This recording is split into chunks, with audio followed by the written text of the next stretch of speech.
ஓம் சரணாகத தீனார்த்த பரித்ராண பராயணே சர்வஸ்யார்த்திகரே தேவி நாராயணி நமஸ்துதே.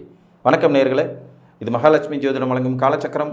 உங்கள் அன்பு ஜோதிடர் ஸ்ரீராம்ஜி பேசுகிறேன். அனைவரும் நலமுடன் இருக்கிறீர்களா? நன்றாகத்தான் இருப்பீர்கள், நன்றாக இருக்க வேண்டும். இன்றைய காணொளியில் நாம் காண இருப்பது சுய புத்தியின் சூட்சுமங்கள். இதான் தலைப்பு.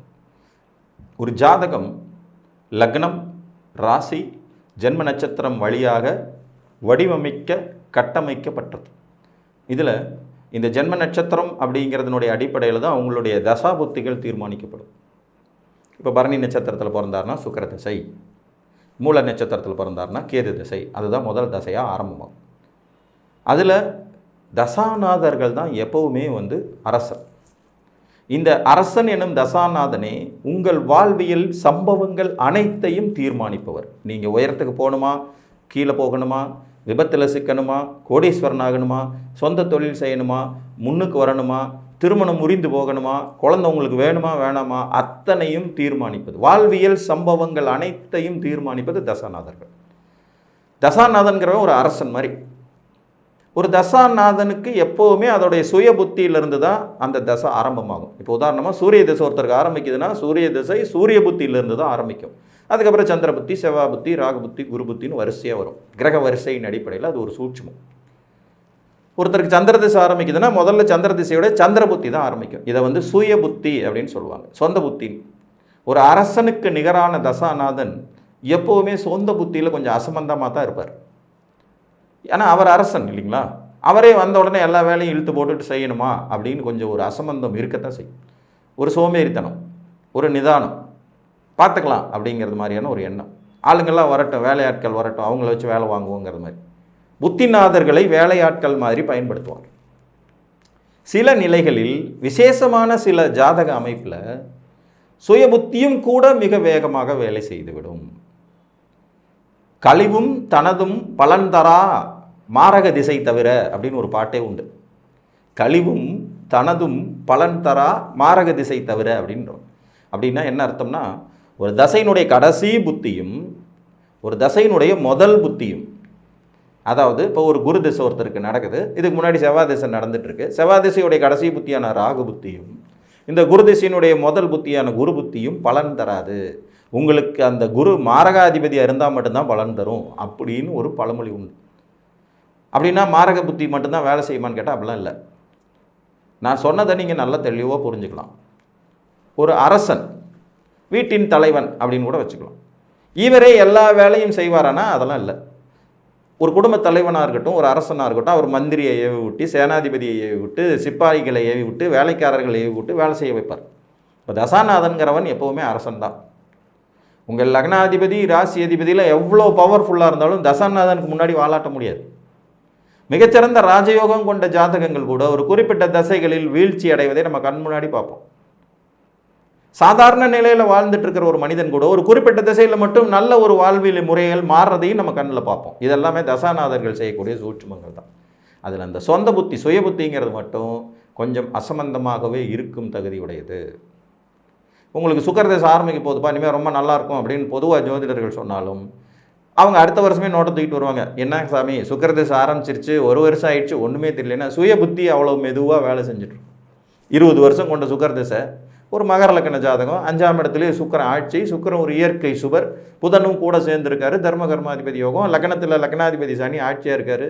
அருமையாக இருக்க வேண்டிய தசை. ஆனால் வந்த உடனே அப்படி அருமையான யோகத்தை கொடுத்துருவாரான்னா அப்படிலாம் கொடுக்க மாட்டார், கொஞ்சம் டைம் எடுத்துக்குவார். 20 வருஷ யோகம் இல்லைங்களா? ஒரு மனிதன் வாழ்க்கையில் 3 தலைமுறைக்கு தேவையானவற்றை சேர்த்து வைப்பதற்கு 5 வருடங்கள் சிறப்பான திசை நடந்தால் போதும். இதுதான் நிதர்சனமான உண்மை. வாழ்நாள் முழுக்க யோக திசைகள் நடக்கணும்னு எந்த அவசியமும் கிடையாது. ஒரு 5 ஆண்டுகள்லேருந்து 7 ஆண்டுகள் உங்களுக்கு ஒரு சிறப்பான தசை நடந்தால் அதில் நீங்கள் சரியானபடி சம்பாரிச்சிங்கனாலே 3 தலைமுறைக்கு வேணுங்கிறத சேர்த்து வச்சிடலாம். தொழிலதிபர்கள்லாம் அப்படி தான் சம்பாதிப்பாங்க, அரசியல்வாதிகள் அப்படி தான் சம்பாதிப்பாங்க, மிகப்பெரிய பதவியில் இருக்கிறவங்களும் அப்படி தான் சம்பாதிப்பாங்க. அந்த ஒரு பர்டிகுலர் பீரியட் அது எல்லா மனிதனுக்கும் வரும். இன்னும் சொல்லப்போனால் மத்திம வயதை கடந்து விட்ட நிலையிலேயே 45 வயசு 50 வயசு கடந்து விட்ட நிலையிலேயே நிறைய நபர்கள் கோடீஸ்வரராகிறாங்க, நல்லா சம்பாதிக்கிறாங்க. அதுவரை அவங்களுடைய உழைப்பு, வடிவமைக்கப்பட்டு சரியான பருவத்தில் அவங்களுக்கு நல்ல அறுவடையை திருப்பி தரும் அப்படிங்கிறது மாதிரியான ஒரு அமைப்பு. ஸோ இளமையிலேயே பெரிய ஆளாகணும் அப்படிங்கிறதெல்லாம் ஒன்றுமே இல்லை. வாழ்வியலை கற்றுக்கொண்டு அதன் பிறகு அதை நோக்கி நகர்ந்து உச்சத்தை தொட்டால் போதுமானது. அப்போ ஒரு தசாநாதன் என்பவன் தனது சொந்த புத்தி காலகட்டத்தில் வெகு சிறப்பாக செயல்பட்டு விடாமல் அந்த தசை வந்துருச்சா இல்லையாங்கிற குழப்பத்தை தர்ற மாதிரியான ஒரு சோதனைகளை கொடுக்கத்தான் செய்வார். சுய புத்தி தர்ற சோதனையே அதுதான். இது வந்துருச்சா, எனக்கு சூரிய திசை வந்தோடனே நல்லா இருக்கும்னாங்களே, கவர்மெண்ட் வேலை கிடைக்கும்னாங்களே, ஆனால் ஒன்றுமே செய்யலையே, வந்தது மாதிரியே தெரியலையே அப்படிங்கிற யோசனைகளை கொடுப்போம். இதுலேயும் நீண்ட தசாநாதர்கள் வரும்போது, அதாவது பெரிய அளவில் வருடங்கள் இருக்கக்கூடிய தசாநாதர்கள் வரும்போது ரொம்பவுமே ஸ்லோவாக இருக்கும். சனி திசை சனி புத்தி, புதன் திசை புதன் புத்தி, சுக்கிர திசை சுக்கிர புத்தி, குரு திசை குரு புத்தி, ராகு திசை ராகு புத்தி, இதெல்லாம் பார்த்திங்கன்னா வருட கணக்கில் இருக்கும். வருட கணக்கில் இருக்கும். இப்போ சனி திசை சனி புத்தின்னு பார்த்திங்கன்னா 3 வருஷம் 3 நாள் இருக்கும். சுக்கிர திசை சுக்கிர புத்தி பார்த்திங்கன்னா 3 வருஷம் 4 மாதம் இருக்கும். ஸோ ரொம்ப லாங் பீரியட். வந்துருச்சா இல்லையா இந்த தசை, வந்த உடனே நல்லா இருக்கும்னாங்களே, ஆனால் ஒன்றுமே தெரியலேங்கிறது மாதிரி இருக்கும். இந்த ஷார்ட்டாக இருக்கக்கூடிய தசாநாதர்கள் புத்திநாதர்கள் கொஞ்சம் வந்தவுடனே வேலை செய்கிற மாதிரி இருக்கும். சூரிய திசை சூரிய புத்தி ரொம்ப ஷார்ட் பீரியட், 3 6 6 36 ப்ளஸ் 3 வருஷம் 3 மாதம் 18 நாள் அப்படின்னு முடிஞ்சு போயிடும். அதுக்குள்ளே சூரிய திசை சூரிய புத்தி முடிஞ்சிடும். 3 மாதம் 18 நாள் தான் ரொம்ப ஷார்ட் பீரியட்.